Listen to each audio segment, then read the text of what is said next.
네, 2-2번 가겠습니다. 논제부터 보시면요. 다에 제시된 동물복지론과 동물권리론을 대비하고 자, 심표 있어서 나눠줍니다. 두 이론을 각각 활용하여 가에서 현의 토끼 사육 행위를 평가하시오 라고 했어요. 우선은 다를 읽어봐야 되겠네요. 다를 읽어보시고 대비하라고 했으니까 둘을 그냥 단순 요약하기보다는 어떤 점에서 같고 다른지를 지적하면서 정리를 해주셔야 되고요. 그리고 이제 이 이론을 활용해서 가의 현의 행위를 평가하라고 했기 때문에 이런 어떤 각각의 관점에서 옳은지 그른지에 대해서 우리가 평가를 해주면 되겠습니다. 우선 다를 먼저 읽어야 되겠죠? 다에서 두 가지 관점이 나오니까 가를 한번 정리해 보겠습니다. 다.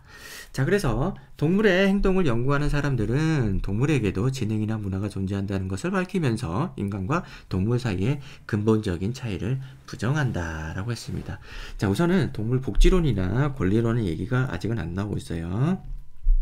싱어는 공리주의 관점에서 동물이 느끼는 고통을 감수해야 한다는 동물 복지론을 주장한다. 이제 나왔죠.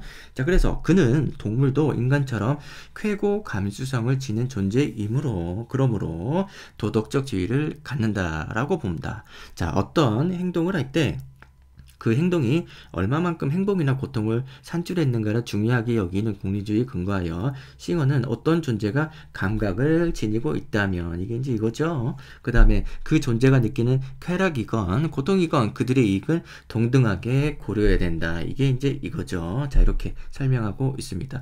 그리고 상황에 따라 누가 고통을 더 크게 느끼는지를 보고 더 많은 고통을 느끼는 대상을 우선적으로 배려할 것을 요구한다라는 겁니다.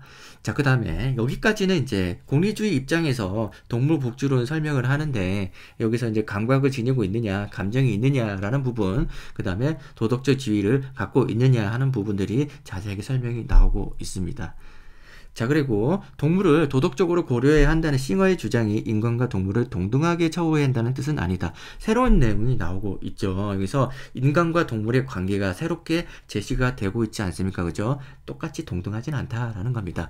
그래서 그는 종이 가지고 있는 특성에 따라서 다른 처우를 고려하는 것이야말로 양자를 동등하게 처우하는 것이라고 말했다. 그러니까 동물은 동물이고 인간은 인간이고 서로 다르게 해야지 이거를 다르게 하는 것이 동등한 평등한 거지 다 똑같이 한다. 그거는 오히려 평등하지 않다는 거죠. 자, 이에 따라 그는 인간의 목적을 위하여 동물을 계속 이용할 수는 있지만 현재 동물에게 부여하고 있는 것보다 훨씬 더 많은 복지를 줘야 되지 않겠느냐 이렇게 얘기합니다. 지금 너무 심해라는 거죠. 자, 그래서 동물 이용하는 거 그거는 맞는데 너무 이렇게 가혹하게 그죠? 감정이 있는 애들을 그렇게 가혹하게 하지는 말자라는 것이 공리주의 관점에 있는 동물 복지론의 내용이 되겠습니다. 자, 그 다음에 이것과 비교해서 이제 의무론적 관점에서 동물 권리론이 나오는데 한번 잘 봅시다. 자, 레거는 의무론적 관점에서 동물도 존중받을 권리를 갖는다는 동물 권리론을 주장한다. 자, 그에 따르면 동물은 인간과 마찬가지로 지각과 감정을 지닌 존재이고 이거는 같죠? 앞에서도 감정이 있다고 했어요. 그리고 자신의 욕구와 목표를 위해 행동할 수 있는 삶의 주체이다. 그래서 삶의 주체로서 동물은 그 자체로 존중받을 내재적 가치를 지닌다라고 합니다. 그래서 위에서는 도덕적 지위를 갖는다. 여기서는 내재적 가치를 지닌다. 그러니까 어쨌든 존중받아야 된다는 거죠. 감정이 있기 때문에. 그것은 다른 것과 맞바꿀 수 없는 절대적 가치이기 때문에 동물은 다른 어떤 목적의 수단이 되어서는 안 되며 그 자체가 목적이 되어야 한다. 여기까지 쭉 읽어봅시다. 더 읽어봅시다. 그에 따르면 정상적인 포유류는 삶의 주체이고 고유한 권리를 갖는다. 여기서 권리란 삶의 주체인 모든 존재에게 귀속되는 도덕적 권리를 의미한다. 그러니까 권리가 있다는 얘기를 계속하고 있어요. 그것은 인간이건 인간이 아니건 동물이건 그와 상관없이 무조건적으로 주어지는 권리이다. 자, 그래서 여기까지가 정확하게 말하면 여기까지가 앞에서 얘기했던 동물 복지론의 여기까지가 되겠습니다. 그래서 왜 그런지, 왜 동물의 복지를 생각해야 되는지를 설명하고 있고 왜 동물의 권리가 있는지를 여기서 설명하고 있습니다. 그리고 여기 뒷부분에는 동물과 인간의 관계, 그죠? 여기서는 이용해도 된다. 어느 정도는 이렇게 얘기하고 있고 뒷부분에 여기서는 좀 다른 얘기를 하고 있죠. 이처럼 내재적 가치가 종을 초월하여 누구나 누릴 수 있는 도덕적 권리이기 때문에 인간은 동물을 도덕적으로 배려하고 존중할 의무를 갖는다. 그리고 나아가 그는 동물을 침해받지 않을 권리를 소유하기 때문에 인간의 관행적인 동물 이용을 하면 안 된다라는 이런 얘기가 나오죠. 체크 왜 이렇게 했을까? 이렇게 잠깐만요. 에이, 표시가 잘 안 되네. 이렇게 표시하면 맞는 것 같습니다. 각각 대응이 되죠. 결국에는 이제 각각 동물 권리론과 복지론은 대부분 비슷한데 인간이 동물을 이용할 수 있느냐 없느냐라는 부분만 좀 다릅니다. 그런 의미에서 우리가 이제 너무 많이 하는데 현재 토끼 사육 행위를 평가를 해보면 평가의 대상이 되는 부분을 제가 체크를 좀 해놨어요.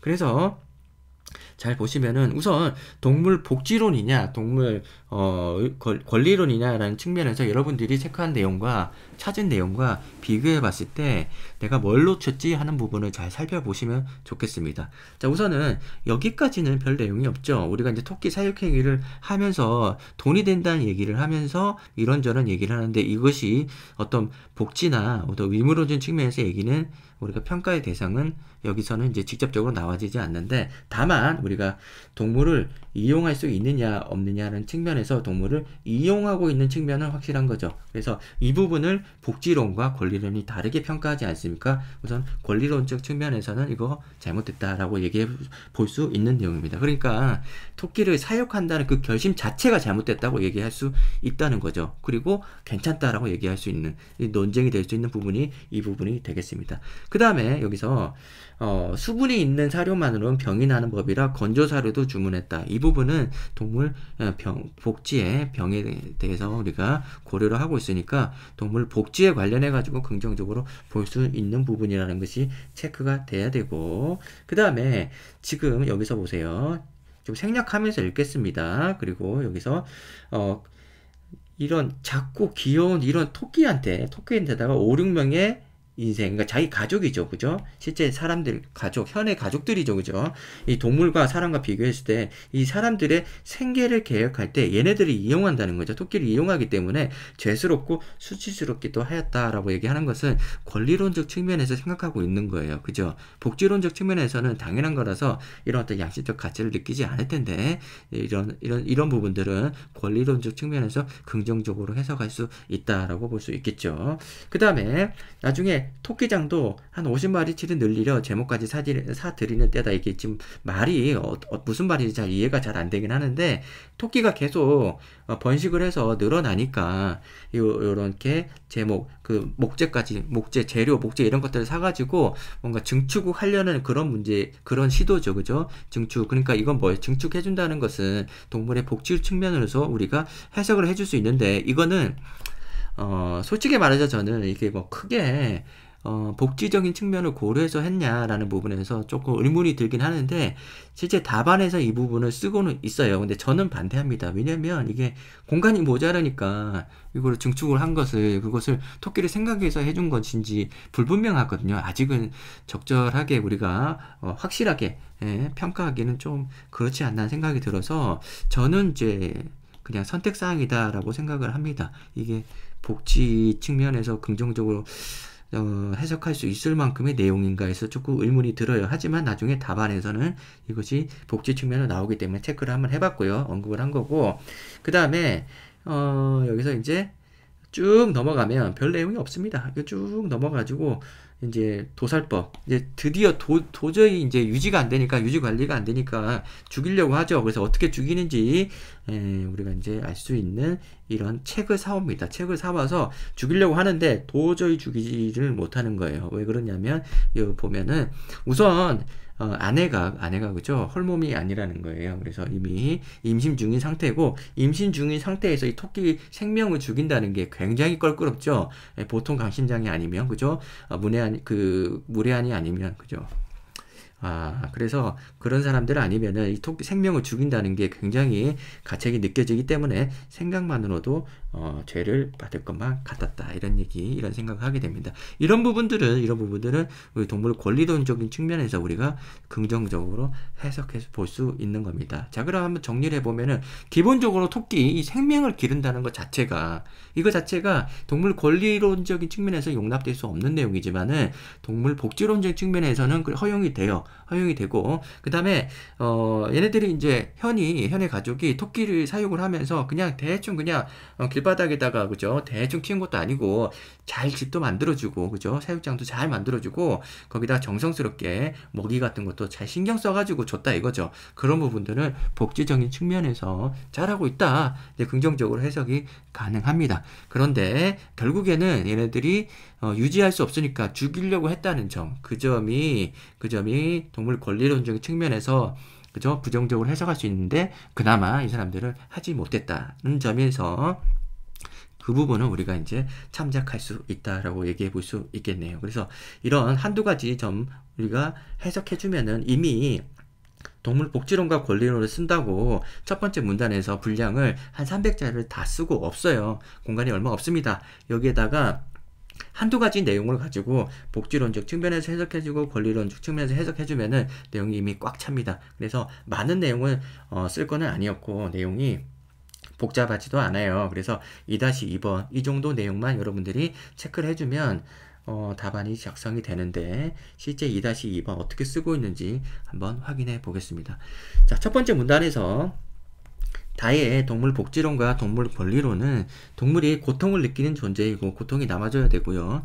인간과 동등한 도덕적 지위를 가지며, 이것도 인간과 동물의 근본적 차이를 부정한다는 점에서 공통점을 지닌다. 공통점을 지닌다 얘기만 하면 되고 근본적인 차이를 부정한다, 이 부분은 뭐 생략도 가능할 것 같아요. 요거 두 개만 있으면 되죠.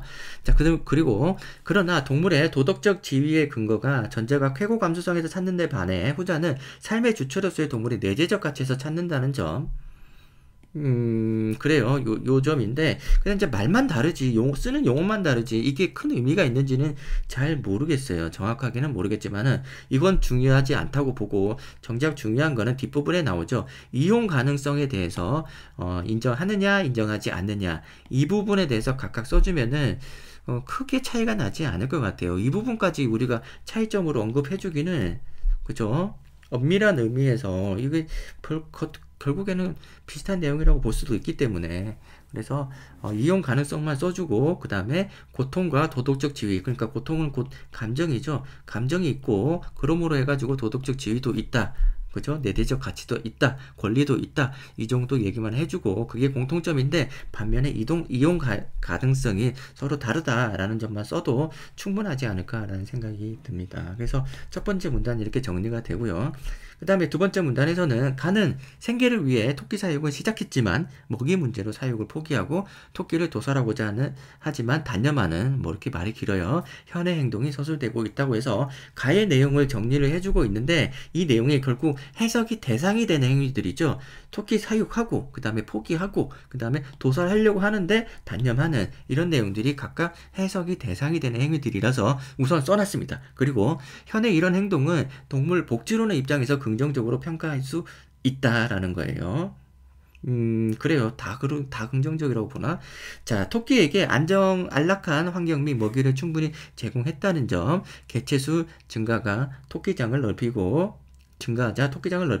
직접 토끼포를 구하고자 노력한 현의 행동은 토끼의 행복을 증가하고 고통의 감소를 초래할 가능성이 크기 때문이다, 이렇게 했는데, 이렇게 했는데, 요 부분은, 긍정적으로 본다. 그러니까 긍정적으로 본다고 단정하지 마시고 그냥 이렇게 쓰는 게 뭐 예시답안 맞긴 맞는데, 이렇게 쓰기보다는 우리가 이제 동물을 우리가 인간의 이익을 위해서 이용할 수 있다는 점, 그리고 그 다음에 여기서 토끼의 사육 토끼 환경을 우리가 개선하려고 노력했다는 점, 먹이를 그죠, 주려고 노력했다는 점, 먹이를 찾으려고 찾아다녔죠.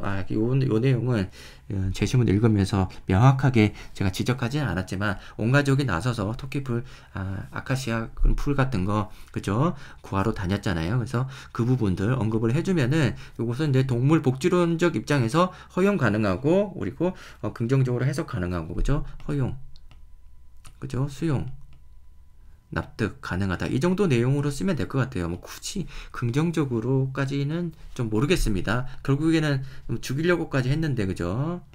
그래서 고통의 감소를 초래할 가능성이 크기 때문이다. 이게 좀 말이 이상하잖아요. 고통의 감소를 초래한다? 초래한다는 말은 뭔가 나쁜 일이 그죠 발생했을 때 부작용이 발생했을 때 초래한다는데 고통의 감소에 초래한다. 별로 좋은 표현은 아닌데 조금 약간 억지스럽죠. 그래서 이것은 우리가 이제 긍정적으로 해석한다기보다는 동물 복지론적 차원에서는 허용 가능한 행위다. 이 정도 내용으로 납득 가능한 행위다. 이 정도 내용으로 서술해 주는 게 옳지 않느냐 이렇게 생각이 듭니다. 하지만 동물 권리론의 입장에서는 현의 행동을 부정적으로 평가할 수 있다. 현해의 토끼 사육 행위 자체가 생계 목적을 위해 동물을 수단으로 사용했다는 점.